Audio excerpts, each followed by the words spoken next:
Hi friends, அனைவருக்கும் வணக்கம். இது உங்களுக்கு ஒரு உரம் வீடியோ. இதை போட்டு பாருங்கள். நல்லா பூக்கவும் காய்க்கவும் செம்மையாக இருக்கும். இது தவறாமல் பாருங்கள். நான் சொல்கிறது எல்லாமே உங்களுக்கு கரெக்டானது தான் சொல்கிறேன். நீங்கள் பாருங்கள். இது கோதுமை மாவு. இதுலேயும் கேழ்வரகு மாவு வேஸ்ட்டாக பூச்சி வச்சுட்டு இருந்தது. அதையும் இதில் போட்டு கோதுமையும் கேழ்வரகு மாவும் போட்டு ஊற வச்சு 3 days ஆயிடுச்சு. இது உங்களுக்கு காட்டுறதுக்காக கோதுமை மாவை காட்டியிருக்கேன். இது ஆல்ரெடி கோதுமை மாவு கேழ்வரகு மாவு போட்டு ஊற வச்சு 3 நாள் ஆச்சு. நல்லா புளிச்சிடுச்சு. அது இப்போ அந்த நொதிச்சு வந்துடுச்சு. அது இப்போ நம்ம அதை டைல்யூட் பண்ணி கொடுக்கலாம். உங்களோட தேவைக்கு இது கரெக்டு தானான்னு சொல்கிறதுக்கு இதை காட்டுறேன் நான். இதுதான் அது. இதை போட்டு நல்லா கலந்து விடுங்க. ஆல்ரெடி இது பாருங்க போட்டு வச்சுருக்கேன். நல்லா தெரியுது உங்களுக்கு.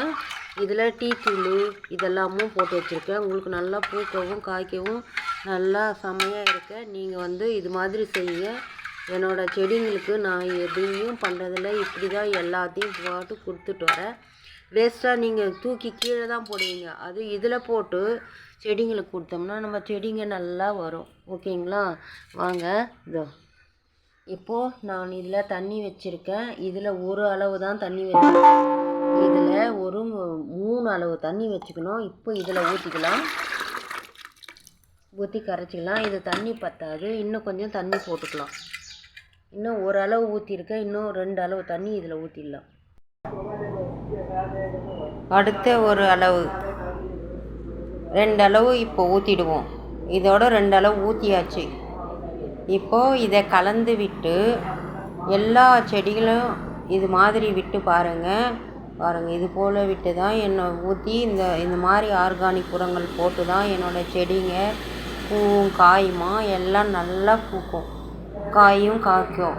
இப்போவே பிஞ்சு விட்டுருக்கு பாருங்கள். கத்திரிக்காய் இது மாதிரி நல்லா காய்க்கும்.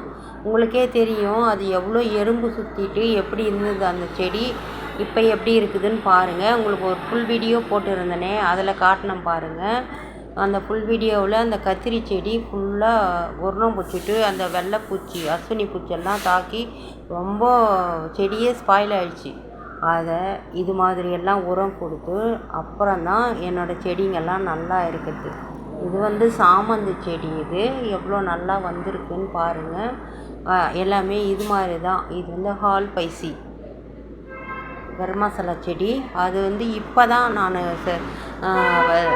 பதியம் போட்டு எடுத்து வச்சேன். சாமந்தி செடி எல்லா செடியுமே எங்கள் வீட்டில் நல்லா தழிஞ்சி வந்துட்டுருக்கு. இங்கே பாருங்கள், இந்த அதிசயத்தை பாருங்கள். இது எவ்வளோ இந்த செடி உதவாது எடுத்து போட்டுடலாம் அப்படின்னு நான் நினச்சேன். இந்த பட்டன் ரோஸு இது பூக்காது போலகுது, கொடியாக தான் போயின்னு இருக்குன்னு நான் நினச்சேன். அதுக்கடுத்து சரி உரம்தான் கொடுத்து பார்ப்போமேன்னு கொடுத்து பார்த்தா இப்படி கொத்து கொத்தா தொங்குது. எல்லாமே நான் ஆர்கானிக் உரங்கள் தான் கொடுக்குறேனே. பாருங்கள், இந்த முல்லைப்பூ பாருங்கள் எப்படி பூத்துட்ருக்கு. இந்த பட்டன் ரோஸ் இது ஒரு வகையான பட்டன் ரோஸ். ரொம்ப அழகாக ரொம்ப ரொம்ப ரொம்ப அழகாக இருக்கும் ஃப்ரெண்ட்ஸ். அது அந்த ஒரு பூ அவ்வளோ அழகாக இருக்கும். அது பூத்து முடிஞ்சதே நான் கட் பண்ணி விட்டுட்டேன். இது ஜாதி மல்லி பாருங்கள் எப்படி பூத்து குலுங்குது. பூ எல்லாம் காய்கறி செடிங்களும் போடுங்கன்றாங்க. காய்கறி செடிங்களும் இதை போட்டிருக்கேன் பாருங்கள். மிளகா செடியும் இருக்குது, மேலே கத்திரி செடியும் இருக்குது.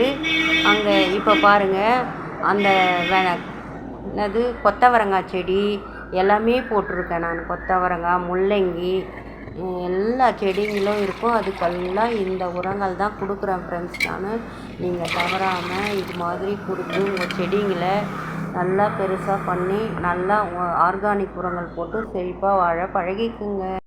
இது எல்லாம் இது போல் நான் இந்த உரங்கள் கொடுத்து தான் என்னோடய செடிகள் இவ்வளோ தழைச்சி வருது. இவ்வளோ பூக்கள் காய் கறி எல்லாம் கிடைக்குது. இது பயனுள்ள வீடியோ. இதை தவறாமல் பாருங்கள். டெய்லி ஒரு ஃபுல் வீடியோ போட்டுருவேன். யூஸ்ஃபுல்லாக இருக்கும்.